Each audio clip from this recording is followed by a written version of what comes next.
TRS 23లో అధికారం పోయింది, 24 పార్లమెంట్లో డిపాజిట్లు పోయినాయి. ఇప్పుడు జరిగే ఎమ్మెల్సీ ఎన్నికల్లో పోటీకి అభ్యర్థులు దొరకలేదు.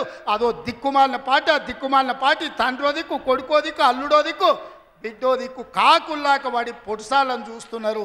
ఈ కాకులకు సరైన జవాబు చెప్పాల్సింది కాంగ్రెస్ పార్టీ కార్యకర్తలే అని చెప్పి నేను ఈ సందర్భంగా తెలియజేయదలుచుకున్నా. మీరు అడగండి, 10 ఏళ్ళు వాళ్ళు పరిపాలన చేశారు, 10 నెలల్లో మనం అన్నీ చేయలేదని అంటున్నాం. 5 ఏళ్ళ కోసం కదా ఈ ప్రభుత్వం ఎన్నికైంది. 5 ఏళ్లలో అన్ని పనులు పూర్తి చేసే బాధ్యత మనది. ఇవాళ అందుకే పేదలకు అనుకూలంగా పేదల పాలన ఉన్నది. పేదలు బాగుపడితే, పాలమూరు పచ్చబడితే వాళ్ళ కళ్ళు మండుతున్నాయి, వాళ్ళ కడుపు మండుతుంది. పాలమూరు ఎండాలే, మన జీవితాలు పాడు కావాలి అనేది వాళ్ళ ఆలోచన. అందుకే మనమందరం అప్రమత్తంగా ఉండాలి. ఈ జిల్లాకు ఒక అవకాశం వచ్చింది, మన ప్రాజెక్టులు మనమే పూర్తి చేసుకుందాం, మన నిధులు మనమే కేటాయించుకుందాం, మన పనులు పూర్తి చేసుకునే బాధ్యత మనది. ఇవాళ నారాయణపేటకు ఇవాళ ముఖ్యమంత్రి వచ్చిందంటే 1000 కోట్లతో పనులు ప్రారంభించుకున్నామంటే ఓ మెడికల్ కాలేజీ, ఓ నర్సింగ్ కాలేజీ, ఓ పారామెడికల్ కాలేజీ, ఓ ఇంటిగ్రేటెడ్ రెసిడెన్షియల్ స్కూల్, ఓ మహిళలకు పెట్రోల్ బంక్, ఇందిరమ్మ ఇండ్లు ఇక్కడి నుంచే రాష్ట్రానికి ప్రారంభించుకున్నామంటే ఇవాళ మనోడు మన బిడ్డ ఇవాళ ముఖ్యమంత్రి ఉన్నాడు కాబట్టి. పెద్దలు చెప్పిండ్రు మట్టికి పోయినా ఇంటోడే పోవాలి అని.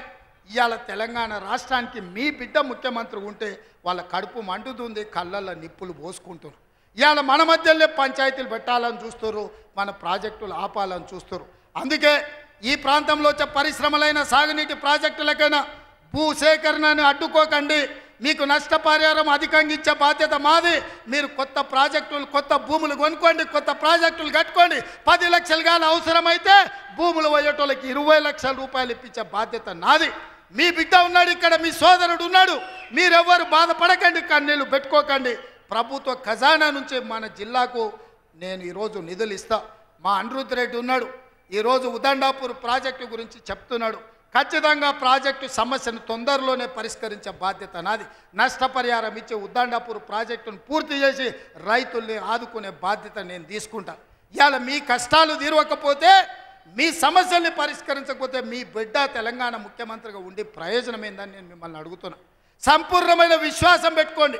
లేక మనకు ఒక అవకాశం వచ్చింది. మన ఇంట్లోనికి మన బిడ్డకు అవకాశం వచ్చినప్పుడు శత్రువులు కుట్రలు చేస్తున్నారు, కడుపుల కత్తులు పెట్టుకొని బయలుదేరుతున్నారు, కౌగిలించుకున్నట్టే ఇకిలిస్తున్నారు, కౌగిలించుకొని కడుపుల కత్తులు పెట్టి పొడిచి చంపాలని చూస్తున్నారు. ఇట్లాంటి సన్నాసులకు గుణపాఠం చెప్పాల్సిన బాధ్యత పాలమూరు జిల్లా యువకుల మీదనే ఉన్నది. మిత్రులారా, పనిలో నిమగ్నమై ఉన్న పనులు చేసే బాధ్యత నాది, కాపాడుకునే బాధ్యత మీది. మళ్ళీ రాదు ఇట్లాంటి అవకాశం. ఇవాళ తప్పిపోయిందా మళ్ళీ 50 ఏళ్ళు అవుతుందో, 60 ఏళ్ళు అవుతుందో, 70 ఏళ్ళు అవుతుందో, 100 ఏళ్ళు అవుతుందో చరిత్రను మనం అంచనా వెయ్యలేము. ఇవాళ వచ్చినప్పుడే మన ప్రాజెక్టులను పూర్తి చేసుకుందాం, పాలమూరును పూర్తి చేసుకుందాం, కల్వకుర్తిని పూర్తి చేసుకుందాం, భీమా, నెట్టంపాడు, కోల్సాగర్ను పూర్తి చేసుకుందాం, మక్తల్, నారాయణపేట, కొడంగల్ ప్రాజెక్టును పూర్తి చేసుకుందాం.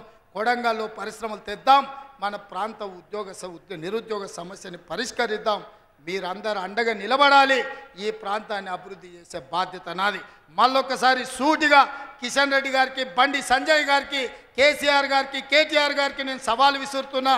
12 ఏళ్ళు మోడీ పాలన మీద, 10 ఏళ్ళు కేసీఆర్ పాలన మీద, 12 నెలలు మా పాలన మీద మేము చర్చకు సిద్ధంగా ఉన్నాం.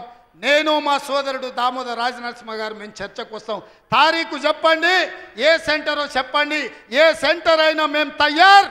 మీరు సిద్ధమైతే రాండి, ఎవరు ఏం చేసిండ్రో చర్చ చేద్దాం, తేలుద్దాం, తెలంగాణ ప్రజలకు వాస్తవాలు చెబుదాం. ఇంత గొప్ప కార్యక్రమాన్ని ఏర్పాటు చేసినందుకు మిత్రుడు శివకుమార్ రెడ్డి గారిని, అదేవిధంగా కాంగ్రెస్ పార్టీ కార్యకర్తల నాయకుల్ని, మా పర్ణికమ్మను మనస్ఫూర్తిగా అభినందిస్తున్నా. రాబోయే రోజుల్లో స్థానిక సంస్థల్లో కూడా మనం మన బలాన్ని నిరూపించాలి. పాలమూరి మొత్తం ఏకమై ఎవరిని సరిహద్దులకు రాకుండా చూడాలి. ఆ చూసే బాధ్యత మీదే అని తెలియజేస్తూ మీ అందరి దగ్గర సెలవు తీసుకుంటున్నా. మీరందరు సిద్ధమేనా? యుద్ధానికి సిద్ధమేనా? సిద్ధమన్న వాళ్ళందరూ చేయి పైకెత్తండి. జై కాంగ్రెస్.